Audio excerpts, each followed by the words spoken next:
During the period 20 to 25 June, these films were made of the activities of the 1st Brigade of the 101st Airborne Division in Kontum Province. As the 18-day-long Operation Hawthorne neared its end, aviation support elements undertook civic action missions. Food and clothing are delivered to friendly Montagnard settlements.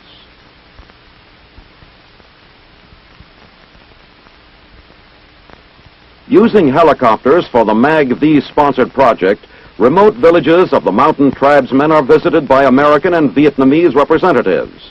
Sometimes called Rade, these mountain dwellers build unique and picturesque villages. Finally, the chopper arrives and slowly settles to a landing. The civic action team gets out and the donated clothing and other supplies are removed from the helicopter. The Montagnards gather from all over the settlement for the distribution of the food and clothing. For most of these primitive people, it is the first time they have ever worn the garments of Western men.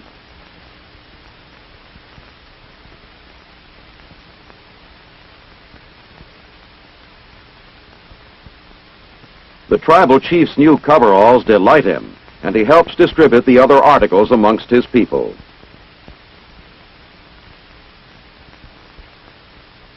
But the mission of this team does not end with gifts of food and clothing. A medical aid group begins treatment for those who are in need of attention. The children are taken first.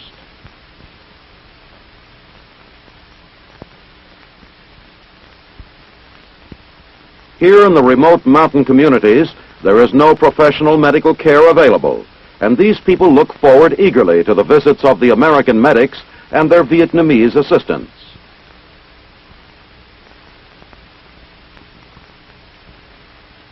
In a performance rarely seen by outsiders, girls of the village do a traditional folk dance to entertain and thank their visiting American friends.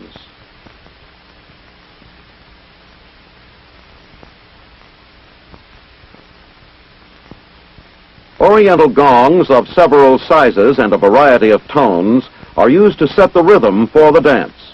From earliest childhood, these tribal daughters are taught the ancient dances.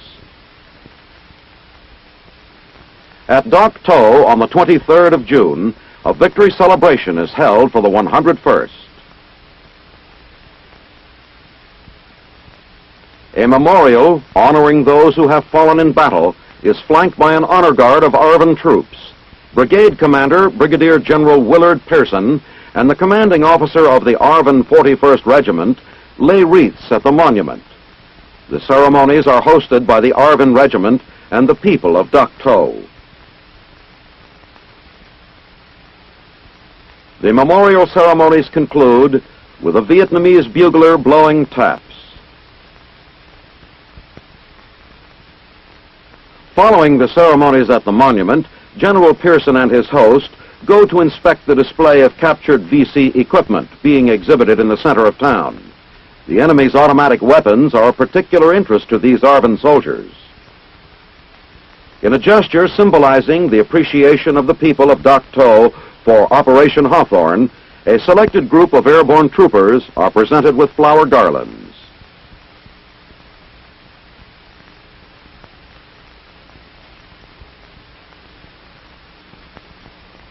Then, outside of town, the battle-weary veterans of Operation Hawthorne come marching in from the hills of Kontum Province. Their colors fly proudly as they move wordlessly toward their bivouac area nearby.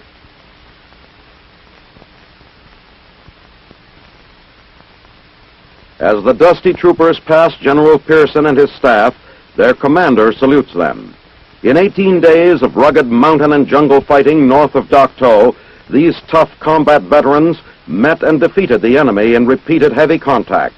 Enemy losses were reported at 570 killed in action, 22 captured. Pretty girls come out to offer the returning men a cooling drink.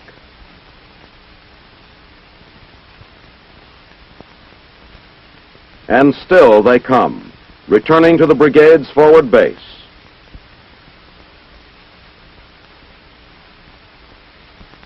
At the bivouac area, the men sit in front of their tents and rest. Some check over equipment. Operation Hawthorne is over, and only small chores occupy their attention.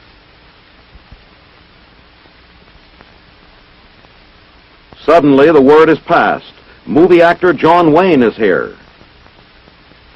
Big John Wayne meets eye to eye with Captain William F. Carpenter, outstanding soldier and former Army football star. For the Screaming Eagles, the visit of Hollywood's heroic John Wayne is an exciting event which not even a driving rain is able to spoil. But their guest must soon depart and boards his helicopter. On the following day, General Pearson addresses the troops. He congratulates them for a job well done and briefs them on the next operation. Afterwards, unit commanders go over details. The new operation will be known as Operation Eagle Bait and involves both troopers of the 101st and Vietnamese irregulars. In their camouflage outfits, the troopers receive last-minute instructions. For some, there are lingering thoughts of experiences on previous operations. Then the time for thinking is over, and the combined troops move to the nearby Dak To airstrip and prepare for airlift into enemy-controlled territory. The Viet Cong are to be given no time for recovery from the impact of Operation Hawthorne.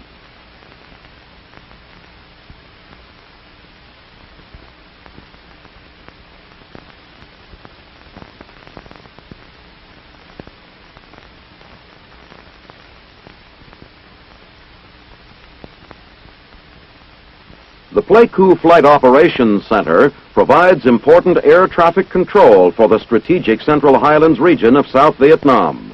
The center is located at the U.S. Army Airfield, Camp Holloway. Its assignment, to monitor all Army flights, including reconnaissance, air supply, and troop-carrying missions.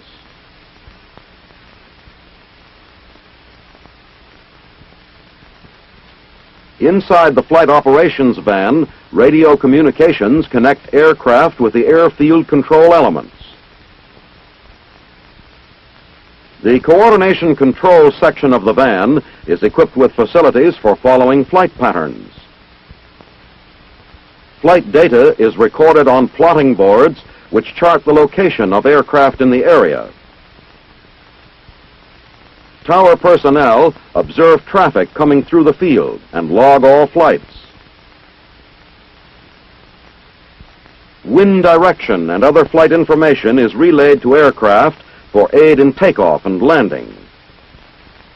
Teletype equipment in the van sends vital flight information to other air control stations and to control headquarters at Tonson Air Base.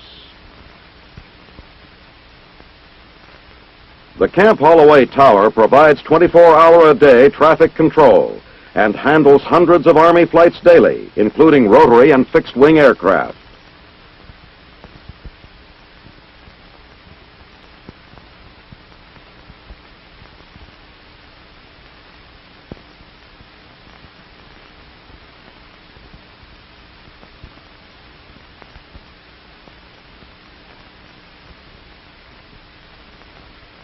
On 25 June at Cam Bay, a company of Army engineers is assigned to construction and repair of pier facilities. Divers trained at Army and Navy diving schools prepare for the operation. This unit is equipped for all types of underwater construction. The gear worn by the divers is for use in shallow water.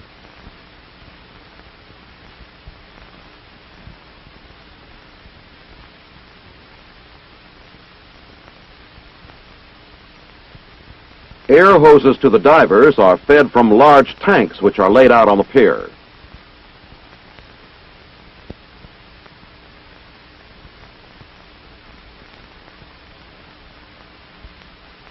The cross beams on this fuel jetty have rotted through, and new beams have to be installed. Divers from the unit have recently completed LST docking facilities and helped build an underwater retaining wall at a DeLong pier site.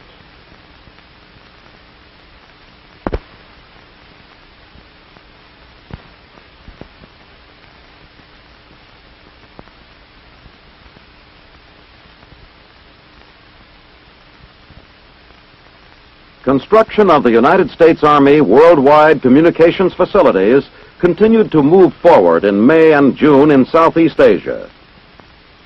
On the northeast coast at Da Nang, Vietnamese women dig foundation trenches for the integrated wideband communication system installation.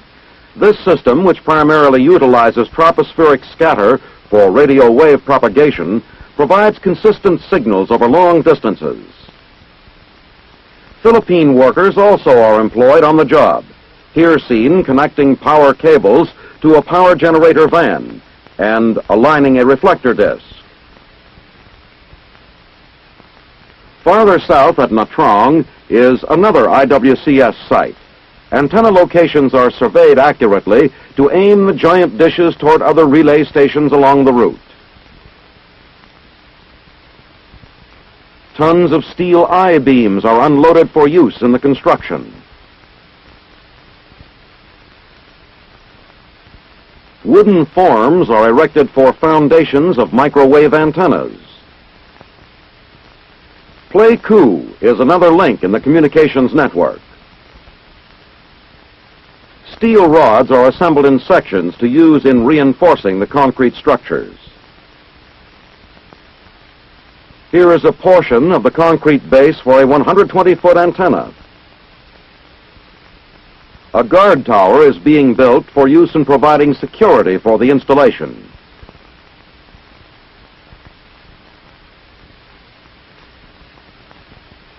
At the site at Phu Lam, fuel tanks are being readied for operation. These large tanks will hold the fuel necessary to operate the generators, which will supply electric power to the system. At Vung Tau, where considerable progress has already been made, large quantities of steel await assembly at the communications site. This excavation is for the emplacement of an MRC-85 signal van. When these facilities are completed, United States military forces will be assured of dependable communications in the area.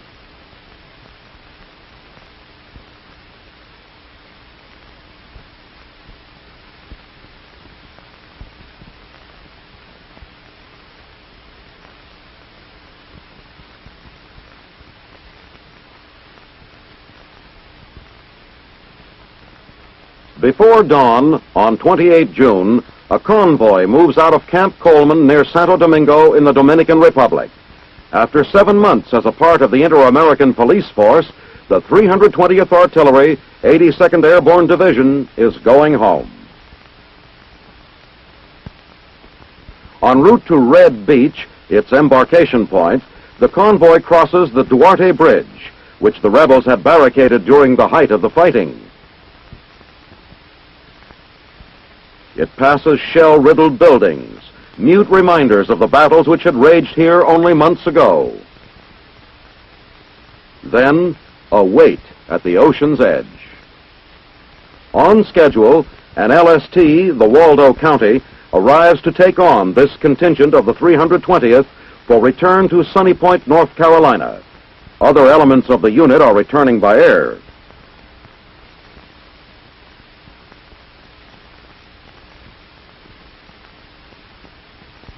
With the election of Juan Balaguer as President of the Dominican Republic, the Organization of American States has voted to disband the Inter-American Police Force. The 320th is the first unit to leave. The boarding begins. Each freshly painted vehicle moves into line in a carefully coordinated sequence, then is directed to its position within the LST.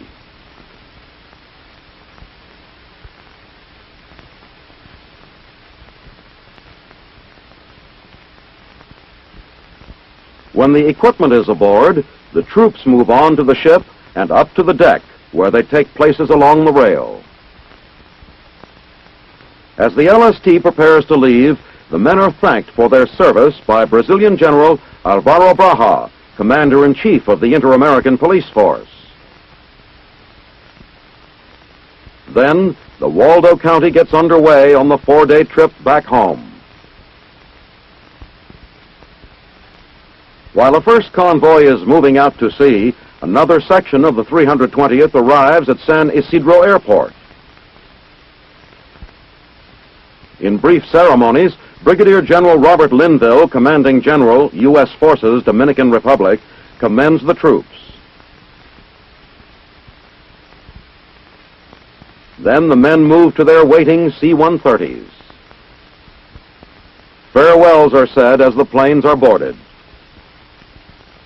Equipment and luggage are loaded. For the 320th Airborne Artillery, it's goodbye, Dominican Republic, hello home.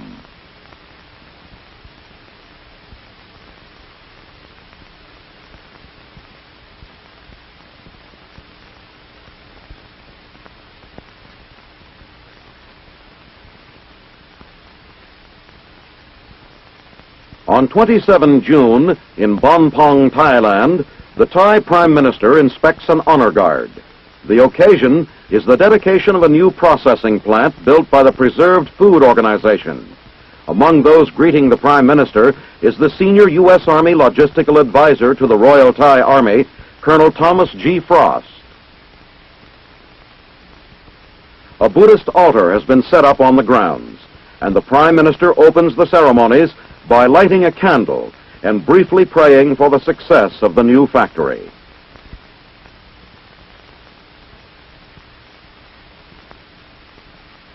It will turn out preserved foods for the Royal Thai Armed Forces, police, and other government agencies. The director of the Processed Food Organization introduces the Prime Minister, who briefly addresses the audience of Thai government officials and members of the diplomatic corps. Then, as balloons soar skyward to celebrate the occasion, the plant is dedicated, and the Prime Minister begins a tour of the facility.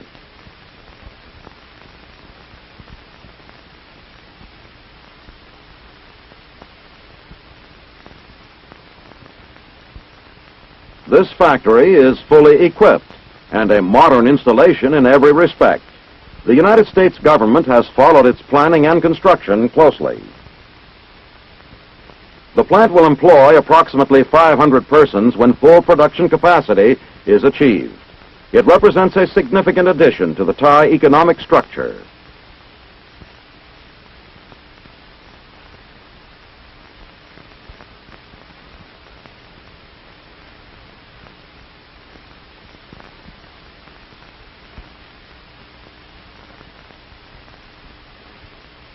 Every year, the citizens of Ettelbruck, Luxembourg, observe Remembrance Day to honor the memory of Lieutenant General George S. Patton, Jr. It was from this city that General Patton, commanding the United States Third Army, launched his counterattack in the Battle of the Bulge on December 16, 1944. June 25th, the day preceding Remembrance Day, begins with sports events, including skydiving by men of both the 8th Infantry Division and Supreme Headquarters, Allied powers in Europe.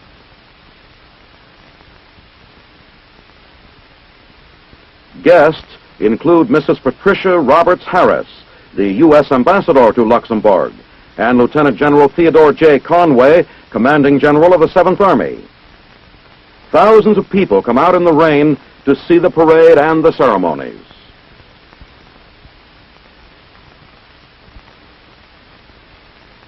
Troop units and military bands from 7 nations parade down Avenue John F. Kennedy.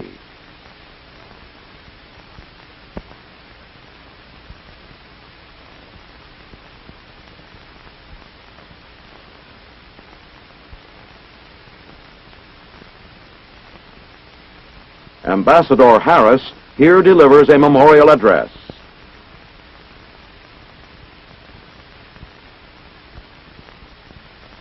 Then Mrs. Harris and the mayor of Ettelbruck, assisted by the mayor's 2 sons, lay wreaths at the base of the Patton Monument.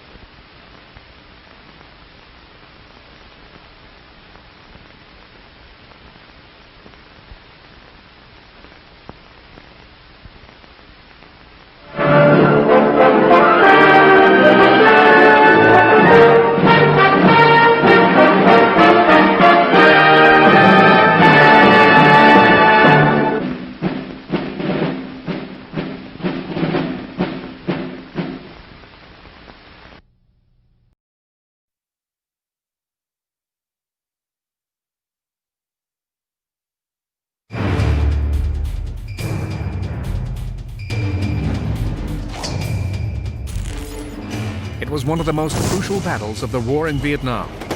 We didn't really know what we were getting into.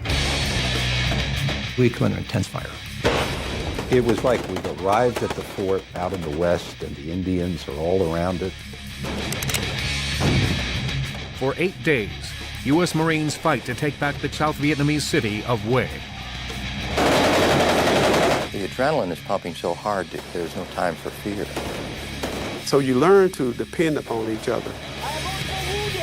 Those who were there will never forget the Battle of Hue.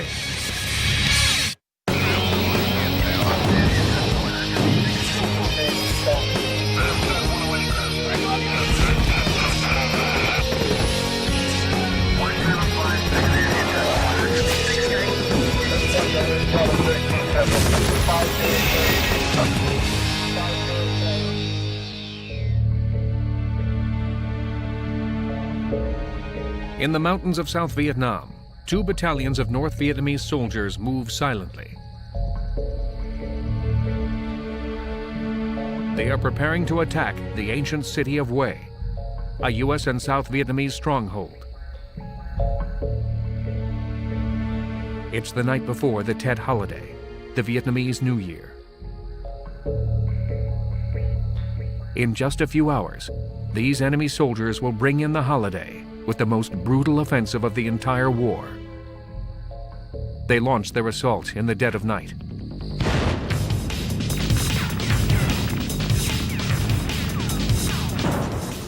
Marine Captain Jim Coolican is awakened by the attack. About 3:40 in the morning, I heard the first rocket come in. When you heard a rocket like that, that was big time. That was showtime. The North Vietnamese attack is not only surprising, it's considered shameful. Though the war has raged for years, both sides have always observed a truce during the New Year, the country's most sacred holiday. The assault on Hue is part of a nationwide campaign. 25 South Vietnamese cities are under simultaneous attack as part of the Tet Offensive. In the city of Hue, the attack is overwhelming. 6,000 North Vietnamese soldiers are invading from 3 directions. On the north side of the city, a few hundred South Vietnamese soldiers are surrounded in their army base within the walls of the ancient citadel.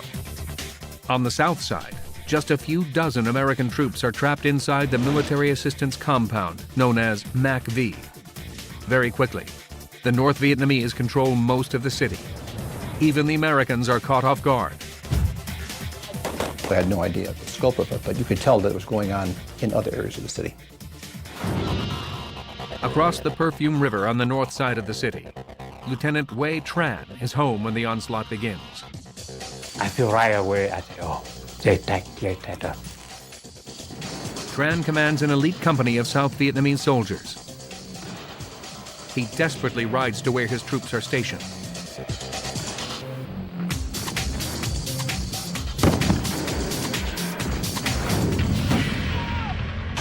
The moment Tran arrives, he and his troops are in a battle for their lives. The situation now is the enemy were everywhere. Across town, the American compound is also in chaos. Captain Jim Coolican urgently mobilizes his men, who are now almost face to face with the enemy. The attack on the MAC-V compound was, they were close. I believe the North Vietnamese were in the wire. In the wire, enemy troops are now inside the compound. We killed several in the wire. I personally know that I killed a few of them that were within, I could have thrown a tennis ball close enough to hit them and all that. Manning a guard tower is Army Specialist 4th Class Frank Dozema. He's under heavy fire but holding his own. Then, everything changes.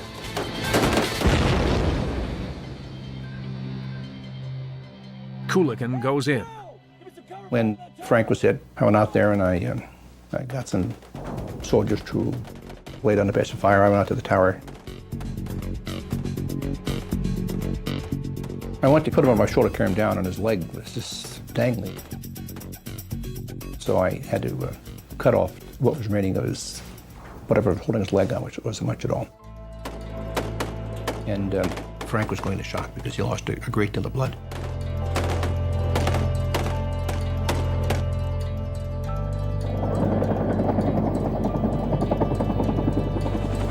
We did get Frank out, and I believe he was still alive when we put him in a helicopter.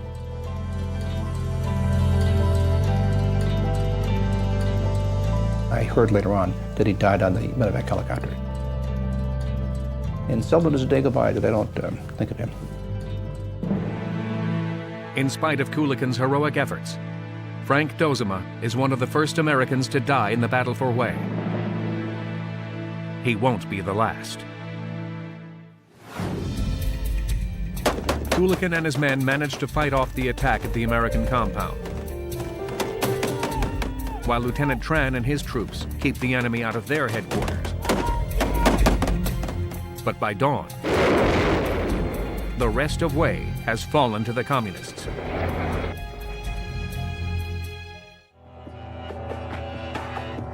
Of all the cities attacked during the Tet Offensive, Hue is symbolically most important. For centuries, it has been the cultural and spiritual capital of Vietnam. Whoever controls it owns the heart of the Vietnamese nation. If the communist intention was to take and seize the cities, they came closer here at Hue than anywhere else. And now, the loss of Hue was quite an important loss. The communists swept right into it and took it. It made quite an impression on me.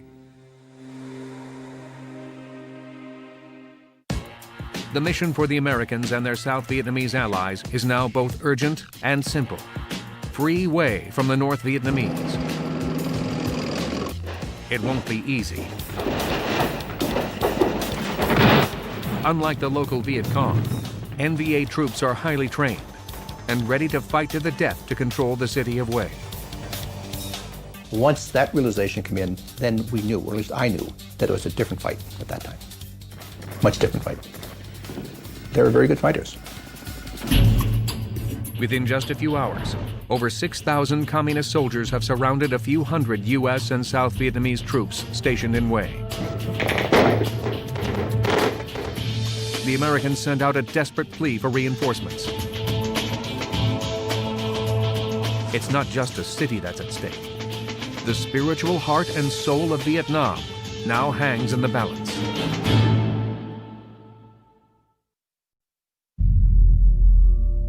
Day one of the Tet Offensive.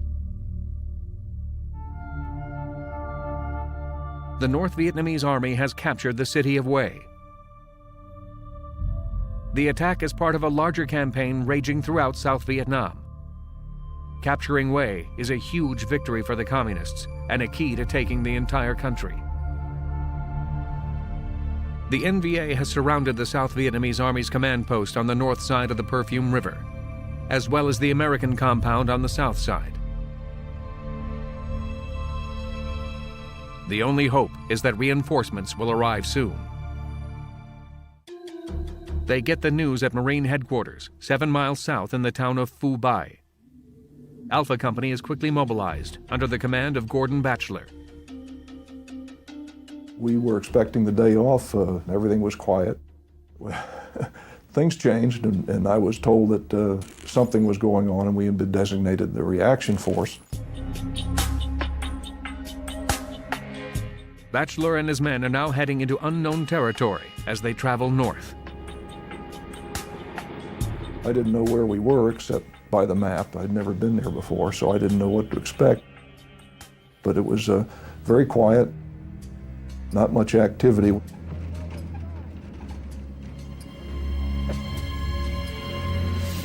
As Alpha Company reaches the outskirts of Hue, they are greeted by heavy enemy fire. Captain Batchelor orders his men to continue the advance. Moments later, one of them goes down. Batchelor won't leave him. It was obvious that he had been hit. All of a sudden I had an impulse that If he lays there for any longer, he's going to get shot again.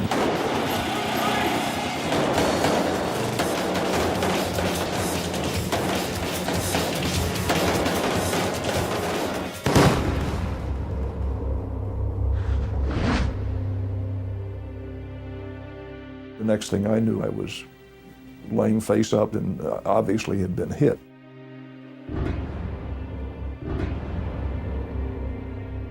I just assumed I was going to bleed to death.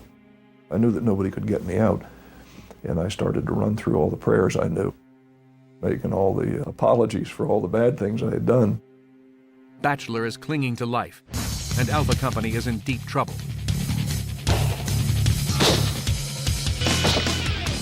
Marine Headquarters orders a second unit to weigh.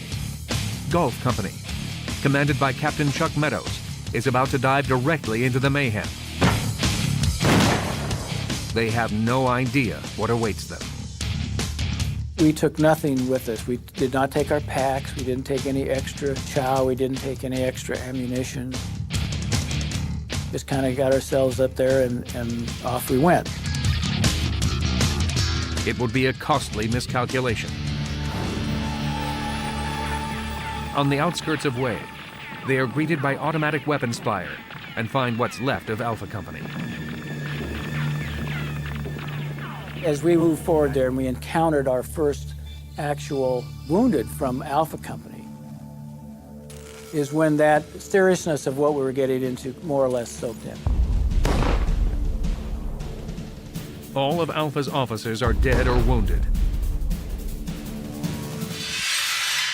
Captain Gordon Batchelor desperately needs help. I rode the truck back to Fubai, just absolutely certain that every bridge we went over had been mined and was going to be blown up. But we got back to Fubai, and I went through emergency surgery. Gradually, Gulf Company and what's left of Alpha navigate through the wave of enemy fire into the American compound, MAC-V. Though surrounded, the compound remains the only place in Wei still under U.S. control.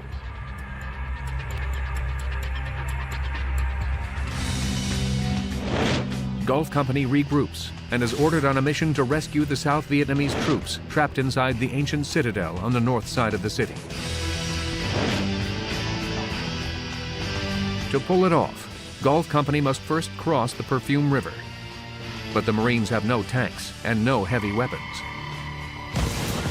From the moment they arrive, the NVA won't let them cross the well-fortified bridge.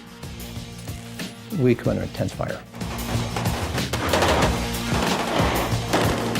We found that there was at least one automatic weapon. I would assume that would have been a machine gun in a bunkered emplacement. Somehow, that machine gun nest needs to be taken out before they cross the bridge, or dozens of Marines will be slaughtered. One of Meadows' men has an idea.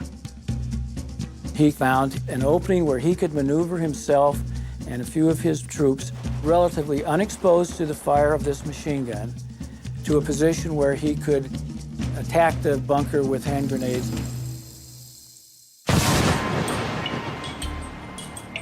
Even with the machine gun knocked out, Gulf Company is still pinned down. The enemy continues to unload with everything they have, trying to keep them from crossing the bridge. We started encountering a lot of enemy resistance. A lot of automatic weapons fire. We received some rocket rounds. I think we received some mortar rounds. We come under intense fire. So we were in a terrible position. What started as a rescue mission begins to feel like a suicide mission. The South Vietnamese troops stranded at the citadel will have to wait. The Americans have only one choice. They must retreat. It's a dangerous maneuver as they leave the bridge behind. So the decision was to retrograde back, which is a very difficult move. Any retrograde move is difficult, but particularly when you only have one avenue to get back. Under intense fire, Gulf Company retreats along the same route that just cost them so much blood. The mission is a disaster. They return to the MACV compound, lucky to be alive. We had taken some 40-some casualties that first time.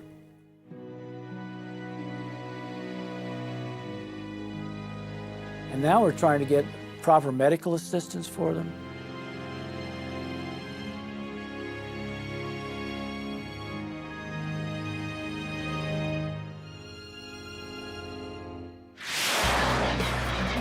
At the end of the first day of the Battle of Hue, the Marines remain surrounded.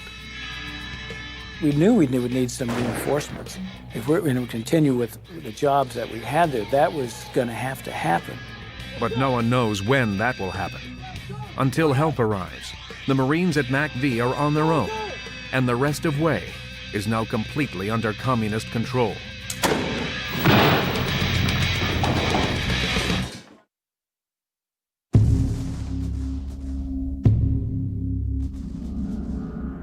Alpha and Gulf companies desperately need more help to liberate the city of Hue. Commanders at Marine headquarters finally dispatch a third unit, Fox Company, led by Captain Mike Downs. We didn't really know what we were getting into, and to say that we went into Hue City anticipating a major fight would be untrue. Private Danny Carter remembers expecting the trip to Hue to be a short one. So we just thought we were going to be up there for over the next meal, which would have been that evening. We got on the helicopters, and nobody knew what the mission was. So on the surface, it appeared that this was going to be pretty good. The North Vietnamese Army controls virtually the entire city of Hue. To recapture it, U.S. troops must drive the NVA out of the south side, across the Perfume River, to the north side of town. To do that, they will have to take 3 government landmarks, including the provincial Capitol building, which now flies a taunting North Vietnamese flag. The first target, the well-fortified Treasury building. So the first squad started to move up the street, and as they turned the corner, it was like all hell broke loose. The first casualty, I think, was Stanley Murdoch, who had told me that night that an angel came to him and told him that he wasn't going to make it. And, you know, being 19 years old, all I could think of was, well, at least you're going to be in heaven. I didn't know anything else to say to him. The angel was right. Private Murdoch is killed within minutes.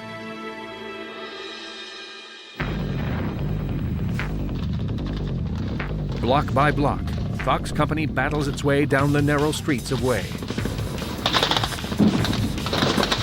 Every house, alley, and garden that's secured is paid for with Marine blood.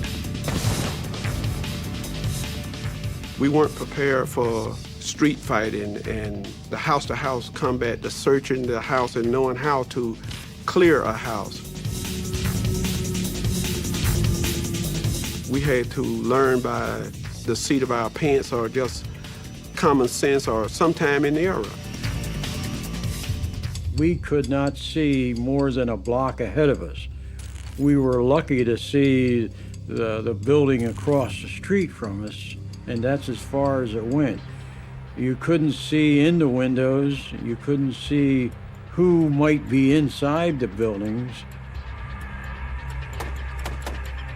The only target that we saw was the rifle flashes, but when you saw 3 or 4 grouped rifle flashes in a window, I'd concentrate on that.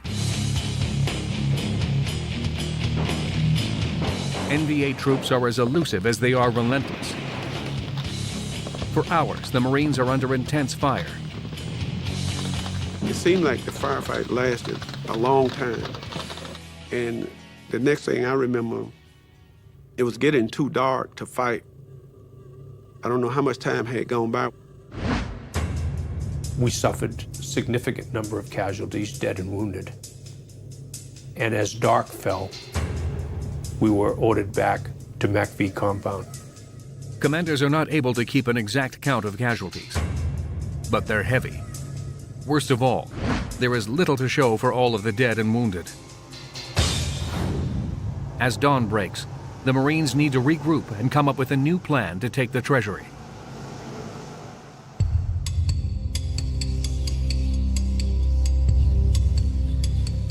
Headquarters urgently sends one more unit to MACV, Hotel Company, led by Captain Ron Christmas. When they arrive, they join Alpha, Golf, and Fox companies in what is a dire situation. It was very much like we've arrived at the fort, you know, out in the west, and the Indians are all around it, attacking it, and you have all of these defenders hanging out windows or off walls. It doesn't take long before Hotel Company joins with other Marine units in the attack. The treasury is just one of several strong points they're assigned to conquer. And once it falls, they'll begin clearing out the rest of the NVA positions, building by building. Each one of these strong points was built normally a 2- or 3-story building. It was surrounded by a courtyard, anywhere from 40 to 50 meters of courtyard around it, surrounded by a stone wall, and the stone wall was like a stone picket fence, so you have firing ports from it. An urban fight is done within about 35 meters of each other. You see the enemy, he sees you. Urban conflict is really the nastiest, the dirtiest of all types of warfare. As the Marines creep towards the treasury, one of the men takes a gamble, suddenly changing the whole operation. One of the sergeants who shouldn't have been in point, I don't know why he was, walked around a corner and was immediately cut down with a burst of AK-47. And of course, pandemonium happened. We started firing at everything around, you know, any window, anything we could.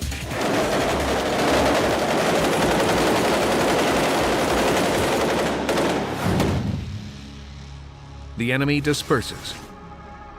Hotel Company then takes up a firing position in a building a few blocks from the treasury. Once we were into the building, we could see the treasury. I think at that time I started to realize that this was quite, you know, this was going to be a very up-close and personal fight. The Marines set up a machine gun on the second story. We had found a good gun position. We were had a good field of fire, so we didn't think we had been spotted.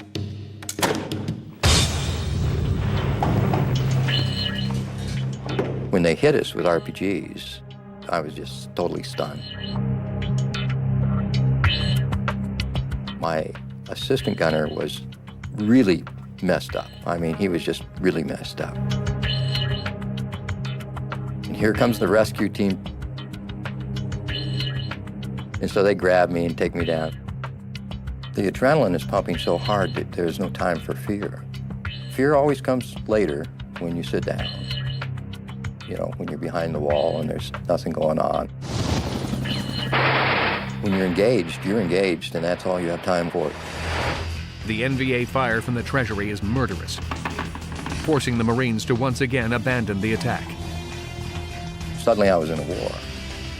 It started to get tense. You could hear the gunfire going off all around you. All night long there was things going off, whether it be flares or small arms fire. Kept you on edge. Death makes you afraid, and being maimed seriously makes you afraid, and watching your comrades get just butchered sends shivers.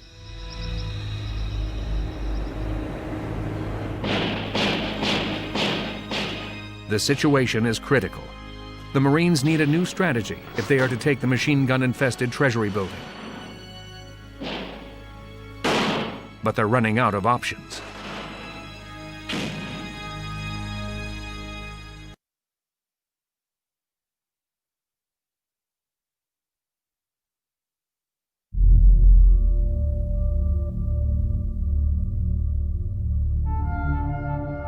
In 3 days of bloody fighting, Marines have taken back only a few blocks of way.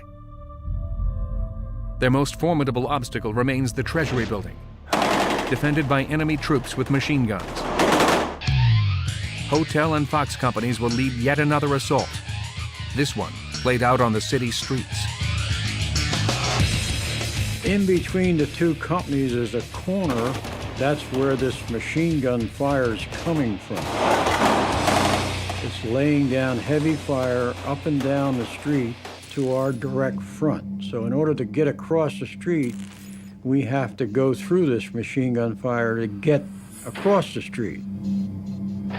Small streets that aren't broad esplanades make terrific cones of fire. If you can get a machine gun or an automatic weapon to fire an enfilade down a broad avenue, you can literally control it. Nobody can cross it. The Marines need cover. Their first option, a smoke screen, a basic military tactic. You run a fire team across the street, get a foothold, and then you build from there. Well, the professional NVA soldier had read the same book. They fired into the smoke. All 4 members of the fire team are mowed down by the machine gun. The Marines need a new plan, or this mission will end up as another bloodbath. They need bigger firepower that will clear out the area. I brought in my platoon commanders. Okay, how are we going to do this? Well, very fortunately, I had assigned for battalion a 106 recoilless rifle. The 106 recoilless rifle is a bazooka-like weapon that fires an artillery shell out of the front and emits a huge smoky exhaust out the back. It's mobile, accurate, and deadly. But to successfully take the Treasury Building, the Marines have to somehow position the 106 for a clean shot without getting killed.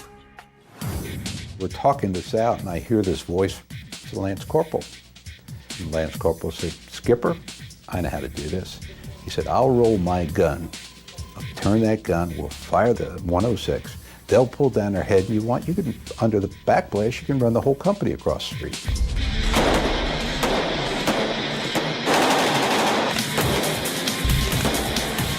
Now, you gotta understand, rounds are cracking all around these young men. Finally, you hear them say, "Fire the 106, fire the 106.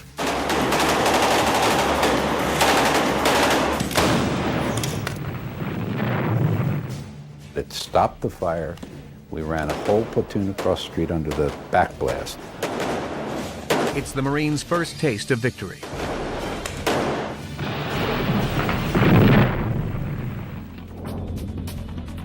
But with every street captured, there is another to be crossed.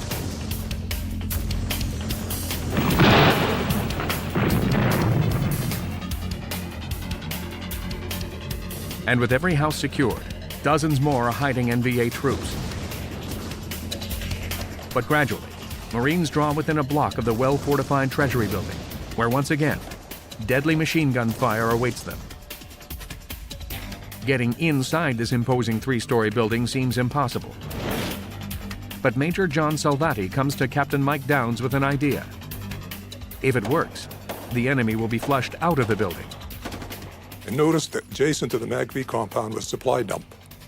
And I just happened to notice stacked against the wall was a whole bunch of crates of E8 gas launchers. And when I went down to Mike Downs, I knew he was having difficulty getting across the street. And I thought, what else? Maybe the gas. The gas is tear gas. It doesn't kill, but will overpower anyone it envelops. The E8 gas launcher hurls tear gas projectiles up to 250 meters, well within the Marines' range.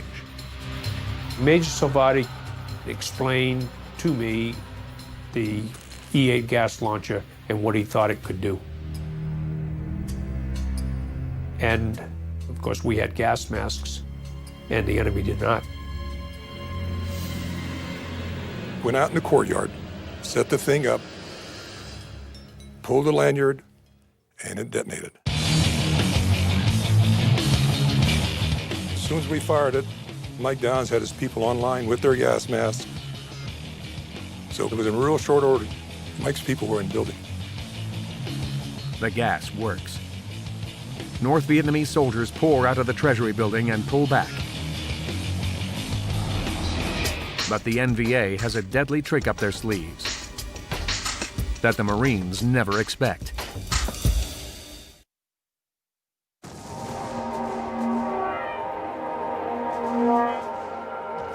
U.S. troops have finally entered a critical enemy stronghold in the battle for Hue, the Treasury building.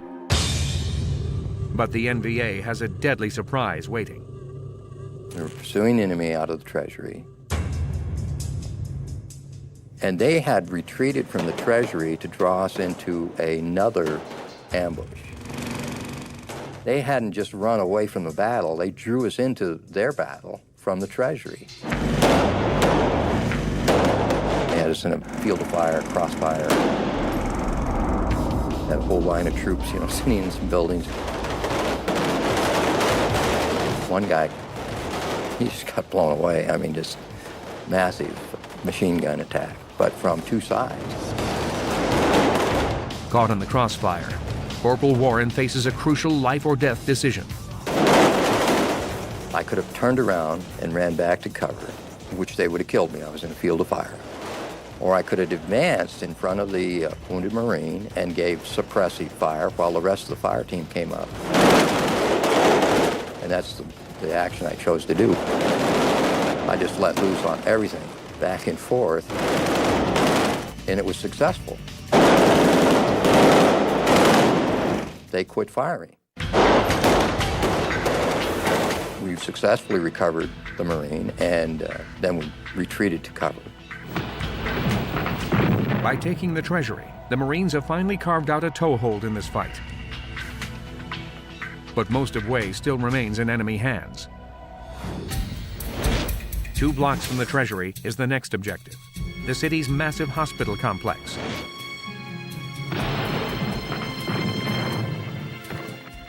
But as the Marines advance through Hue's enemy-infested neighborhoods, they are about to face another unseen danger. Snipers. The NVA has them positioned all over the city. They always scared the dickens out of me because you never heard the round. You never knew where they were. I never saw a sniper fire at me, and a bullet creased the top of my ear. I heard it, I felt it, and then I said, oh, and blood starts running down my ear. That's enough to just make you wet your pants right there. There's only one way to avoid the deadly snipers. It's a matter of dashes, a matter of crawling, a matter of jumping up and running. There's a certain amount of chances you got to take. You didn't have time to be afraid or anything like that.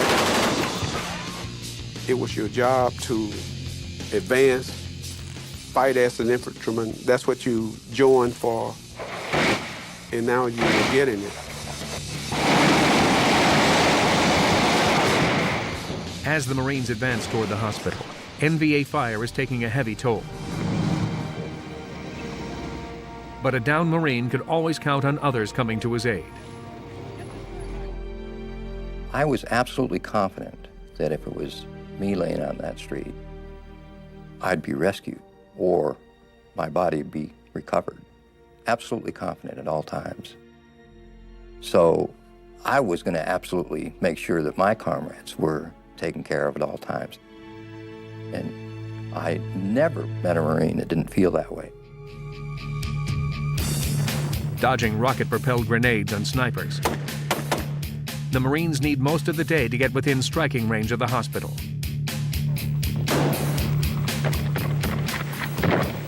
Because the hospital complex was spread out, for the first time we took all 3 companies and we put them online. And we assaulted into the hospital complex simultaneously. Marines storm the hospital and begin the dangerous task of clearing it room by room. kind of surround the door, you know, with a Marine on each side or a couple of Marines on each side. And then into the room very quickly. You tried to identify if there were any targets in the room, but it was almost impossible to do that in these rooms. Other Marines lob grenades, but it's especially risky.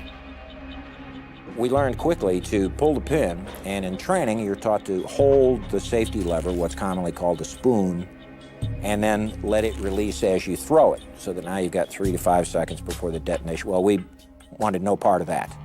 So we would let the lever go and start it cooking before we would throw it in, so that there wasn't any chance at all that it would come back out. But there is one more danger Marines will soon encounter at the hospital. Another NVA secret weapon.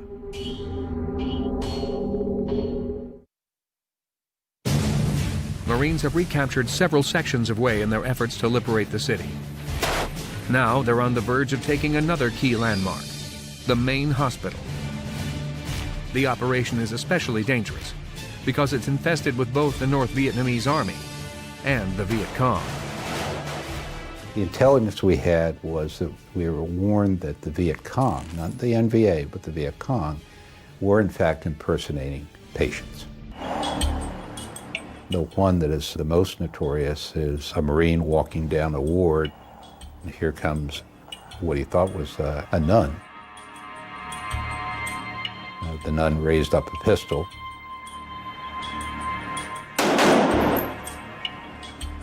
Fortunately, the Marine was quicker. Within 2 hours, the hospital is recaptured. Control of the city is beginning to shift. Now, all that's left is the provincial capitol building, with its menacing communist flag flying overhead.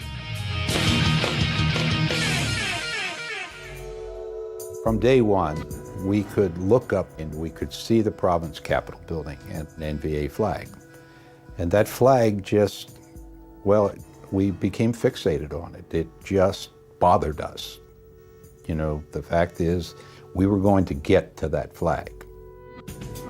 Within a week, 4 companies of bloodied Marines have struggled to take back Hue one block at a time. Now, the exhausted troops need to rally again to capture the capital and truly liberate the city. But the North Vietnamese are vicious in their defense of the capital complex. That provincial headquarters had more outbuildings and places where the NVA could be to take you either with plunging fire or enfilading fire than any position I saw in Hue. That was just a bad one. The Marines will use the same strategy that helped them take the Treasury building: tear gas. As we approached the province capitol building, I decided we were going to go in under gas again. I said, make the run. Once again, the tear gas works. Under fire, the Marines storm the Capitol building and flush out the remaining NVA troops. The Marines are on the verge of victory. With the last stronghold of the NVA, the Capitol, finally in American hands, Ron Christmas has one last order for his battle-fatigued Marines. I was going to take down the flag and we were going to raise the American flag. So I put the word out to some of the men in the company. I said, go find me a flag, because when we go into this courtyard and we go into this building, we're going to take that flag down.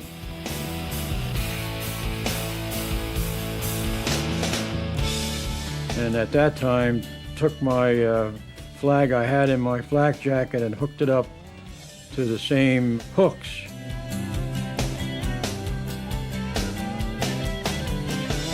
And we got the American flag hooked up and raised it up.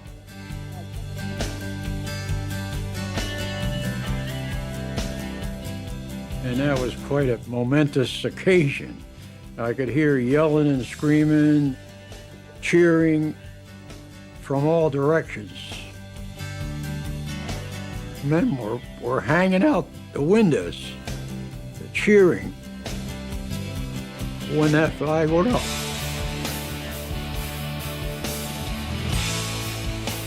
It was one of those moments that literally just the hair stands up on the back of your neck and you just get goose flesh.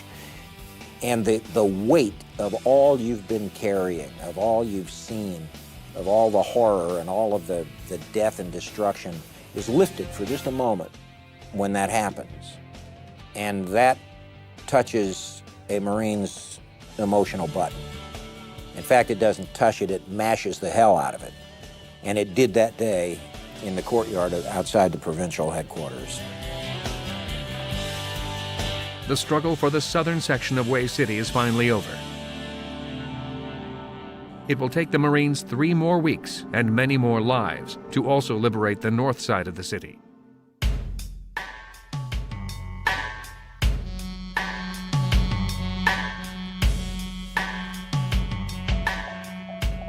They lived up to the reputation of the Marines. They could be proud over what they did.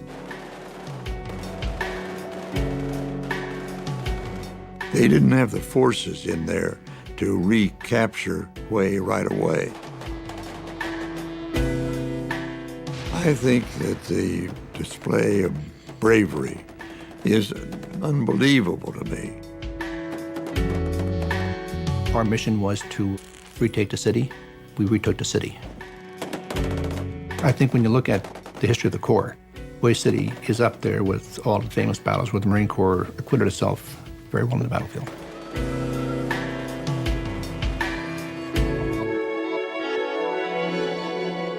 Close to half the Marines committed to the Battle of Way were killed or wounded. Overall, 221 Marine and Army troops paid with their lives to liberate the city. I think the faces of the men who died, they don't haunt me, but what they are is a remembrance of the sheer strength of these young men, the sheer faithfulness of these young men, the love for one another of these young men. I think you should celebrate, I do, these wonderful men. Yes, they gave their lives, but they were wonderful men, wonderful Marines.